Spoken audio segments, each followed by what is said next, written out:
যে আজকে শিখবো প্যারাগ্রাফ রাইটিং। তাহলে প্যারাগ্রাফ মানে হচ্ছে কি অনুচ্ছেদ, তাই না? অনুচ্ছেদ। এবার জানবো যে অনুচ্ছেদ আসলে কাকে বলে। তাহলে অনুচ্ছেদ হলো যে একটি লিখন শৈলী যার মাধ্যমে বেশ কয়েকটি বাক্য কি করা হয়, সুবিন্যস্তভাবে সাজানো হয় এবং একটা নির্দিষ্ট বিষয়ের উপরে কি করা হয়, আলোকপাত করা হয়, তাকে বলা হয় অনুচ্ছেদ বা প্যারাগ্রাফ।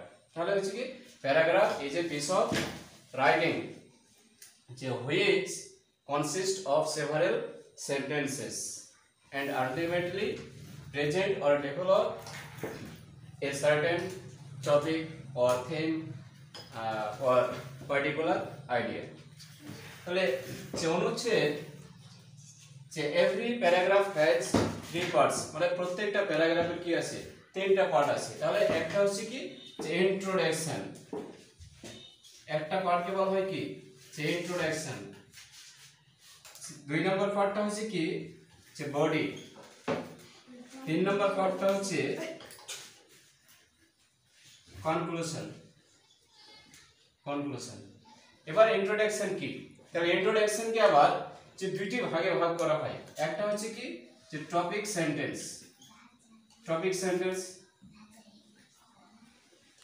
আরেকটা হচ্ছে থেসিস স্টেটমেন্ট বা বলতে পারি কি সাপোর্টিং সেন্টেন্স।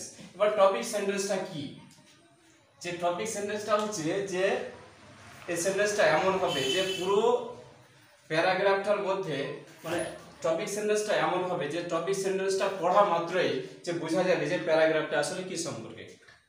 বুঝাতে পারলাম? এবার এই টপিক সেন্টেন্সটাকে কি প্রতিষ্ঠিত করার জন্য লাগবে একটা কি যে থেসিস স্টেটমেন্ট বা সাপোর্টিং লাইন। ঠিক আছে, মানে এই সেন্টেন্সটাকে কি প্রতিষ্ঠিত করার জন্য লাগবে কি সাপোর্টিং সেন্টেন্স। এবার তারপরে থাকবে কি বডি, যে বডিতে থাকে কি একটা থাকবে মেইন আইডিয়া। এবার মেইন আইডিয়াকে কি করার জন্য, প্রতিষ্ঠিত করার জন্য থাকবে কি যে সাপোর্টিং আইডিয়া।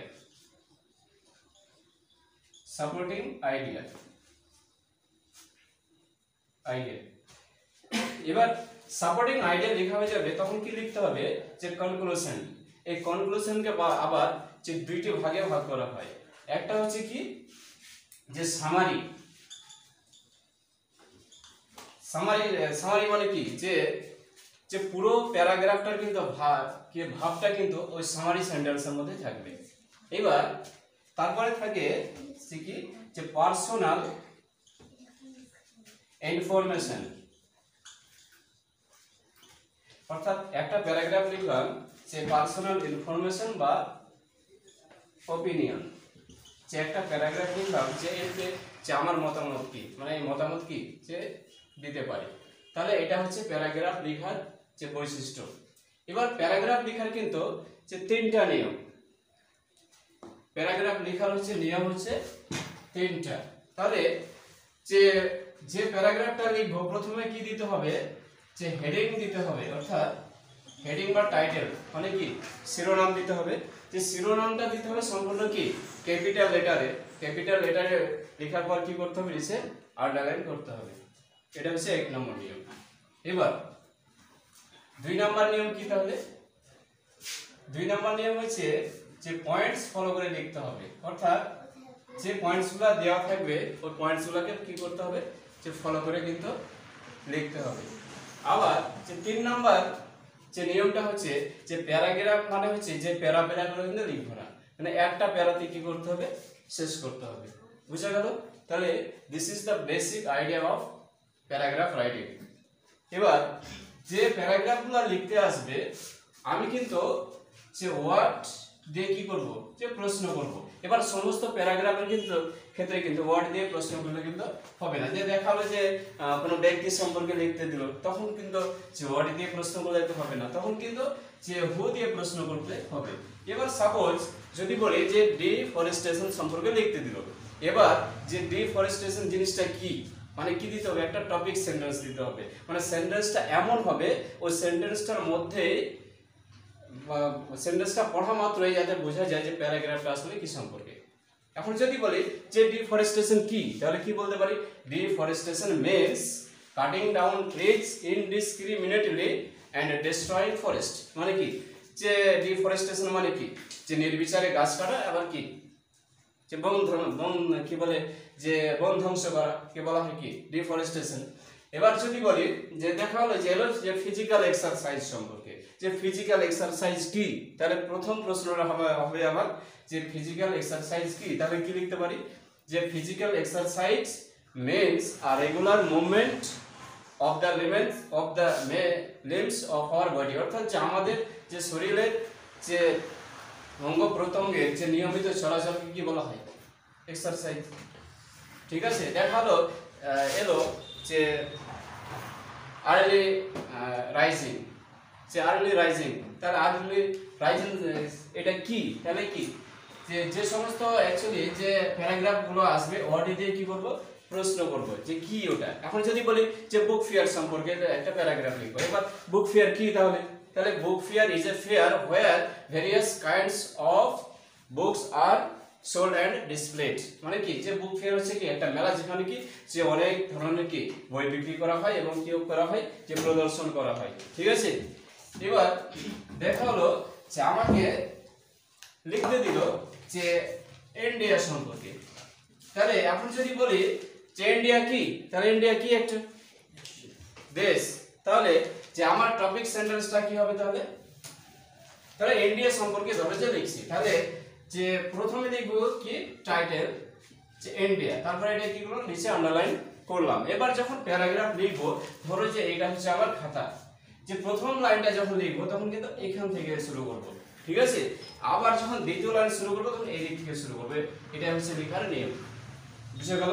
এবার ধরো যে ইন্ডিয়া সম্পর্কে লিখবো, তাহলে যে ইন্ডিয়া সম্পর্কে যে টপিক সেন্টেন্সটা কি লিখতে পারি, তাহলে লিখতে পারি কি যে India is an independent country, যে ভারতবর্ষ একটা স্বাধীন দেশ, তাহলে এটা হচ্ছে আমার টপিক সেন্টেন্স। এবার এই সেন্টেন্সটাকে কি সাপোর্ট করার জন্য কি দিতে হবে, যে সাপোর্টিং একটা সেন্টেন্স দেব। তো ইন্ডিয়া যেহেতু একটা স্বাধীন দেশ, তাহলে তো ইন্ডিয়া স্বাধীন হয়েছে। এবার যদি বলি যে কখন স্বাধীন হয়েছে, তাহলে লিখতে পারি কি যে ইট বিকামস ইন 1947, তাহলে কি 1947 সালে স্বাধীন হয়েছে। এবার যেহেতু ইন্ডিয়া স্বাধীন হয়েছে, সেহেতু ইন্ডিয়ার কি থাকবে, তাহলে একটা জাতীয় পতাকা তো থাকবে, তাই না। তাহলে এইভাবে লিখবো, মানে এইভাবে ভেবে লিখবো। তাহলে কি লিখবো, তাহলে যে ইট হ্যাজ মানে কি এটা রয়েছে, তাহলে লিখলাম যে এ ন্যাশনাল ফ্ল্যাগ, একটা কি রয়েছে জাতীয় পতাকা রয়েছে।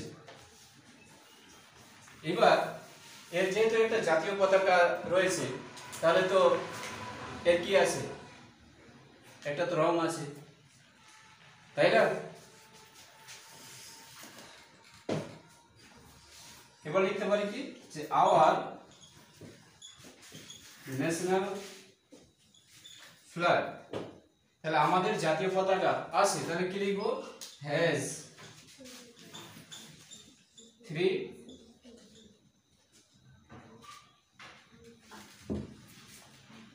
3 কালার্স, মানে কি 3টা রং রয়েছে। এবার যেহেতু যে 3টা রং রয়েছে, তাহলে রংগুলো কি কি, তাহলে বলতে পারি যে সেইগুলি হয়, তাহলে সেইগুলি হয়। কিভাবে লিখবো এটা, তাহলে দে আর কি স্যাফরন, গেরুয়া, সাদা, হোয়াইট এন্ড গ্রিন, সবুজ। তাহলে এটা ছিল আমার টপিক সেন্টেন্স। তাহলে সে সাপোর্টিং সেন্টেন্স করা লিখেছি, তাহলে 3-4টা লিখে দিয়েছি। এবার কি করব, ইন্ডিয়া সম্পর্কে আরেকটা কি করব, যে টপিক সেন্টেন্স দাঁড় করাবো। এবার ইন্ডিয়া সম্পর্কে আর কি লিখতে পারি, তাহলে যে ভারতবর্ষে কি যে অনেক নদী আছে, তাহলে কি লিখলাম, তাহলে ভারতবর্ষে অনেক নদী আছে, তাহলে কোনো জায়গায় কোনো কিছু আছে তাহলে দেয়ার এর ব্যবহার লিখলাম দেয়ার আর many rivers in India যে ভারতবর্ষে কি অনেক নদী আছে তাহলে টপিক সেন্টেন্সটা হচ্ছে আমার কি নদী তাই না তাহলে এটা হচ্ছে টপিক সেন্টেন্স এবার কি করব তাহলে সাপোর্টিং সেন্টেন্স লিখব তাহলে নদী তো আছে তাহলে কি নদীর তো নাম আছে তাহলে তাই না তাহলে যদি বলি যে ভারতের কয়েকটা নদীর নাম যে সবচেয়ে বড় নদীর নাম তাহলে কি হবে the Ganga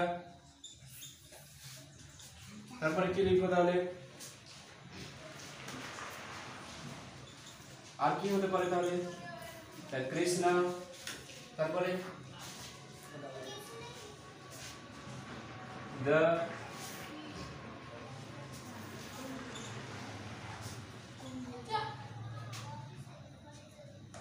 Brahmaputra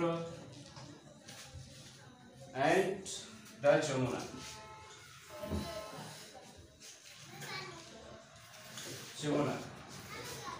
are the biggest rivers এখন যদি বলি ভারতের তাহলে কি লিখব অফ ইন্ডিয়া যে ভারতের ঠিক আছে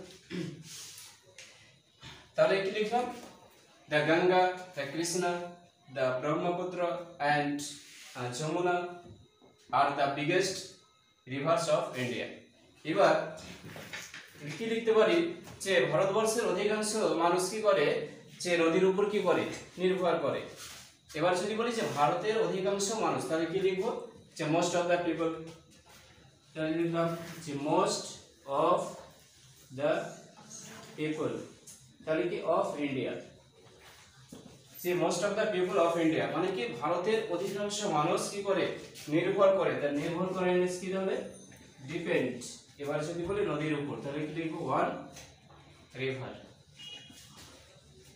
ওয়ান রিভার্স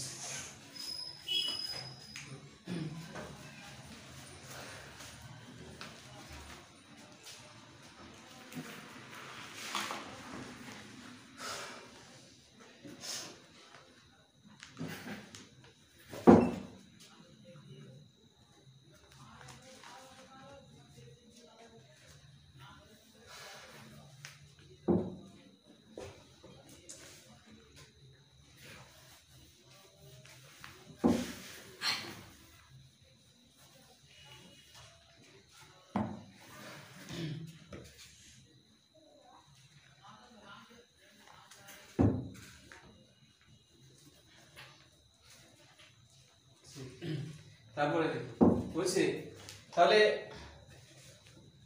লিখলাম যে most of the people of India depend on rivers যে ভারতের অধিকাংশ মানুষ কি করে নদীর উপর নির্ভর করে তারপরে কি লিখতে পারি যে তারা নদীতে কি করে মাছ ধরে এবং সেগুলি বাজারে বিক্রি করে তাই না তাহলে লিখবো কি তাহলে they catch fish in the river তারা নদীতে কি করে মাছ ধরে and sell in the market তারা বাজারে কি করে বিক্রি করে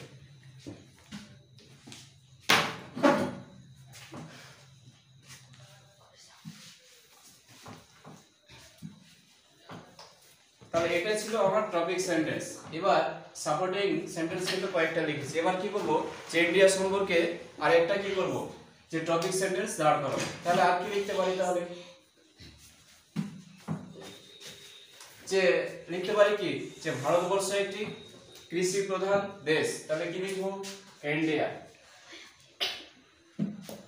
is an agricultural country লিখলাম যে India is an agricultural country যে ভারতবর্ষ একটি কৃষি প্রধান দেশ এবার যেহেতু ভারতবর্ষ যে কৃষি প্রধান দেশ সেহেতু কি থাকবে ভারতে তাহলে যে অনেক কৃষক থাকবে তাহলে কি লিখবো তাহলে যে ভারতের যে অধিকাংশ মানুষ কি তাহলে কৃষক তাহলে লিখবো কি যে most of the people of India. লিখলাম যে most of the people of India, যে ভারতের অধিকাংশ মানুষ, তাহলে এখানে কি ভার্ব দেব, যে ভারতের অধিকাংশ মানুষ আর ফার্মার্স। এবার যদি যে ভারতের অধিকাংশ মানুষ কি কৃষক হয়, তাহলে কি করবে তারা, যে মাঠে কাজ করে ওরা, তাহলে তাহলে লিখবো কি they work in the field, তারা কি করে মাঠে কাজ করে। এবার মাঠে কাজ করবে কেন, তাহলে যে ফসল ফলানোর জন্য, তাই না? তাহলে লিখবো কি যে তারা কি করে, যে বিভিন্ন ধরনের ফসল ফলায়, তাহলে লিখবো কি দে, এবার ফসল ফলানো বা ফসল উৎপাদন করা, এটা ইংলিশ করতে হবে produce. They produce various types of crops, তাহলে লিখলাম যে they produce various types of crops, যে তারা বিভিন্ন ধরনের ফসল উৎপাদন করে। এখন যদি কয়েকটা ফসলের নাম দেই, যদি বলি যেমন, তাহলে যেমনের ইংলিশ কি হবে, তাহলে লাইক অথবা সাচ এজ, কি লিখতে পারি তাহলে প্যাডি, ধান, হুইট, গম,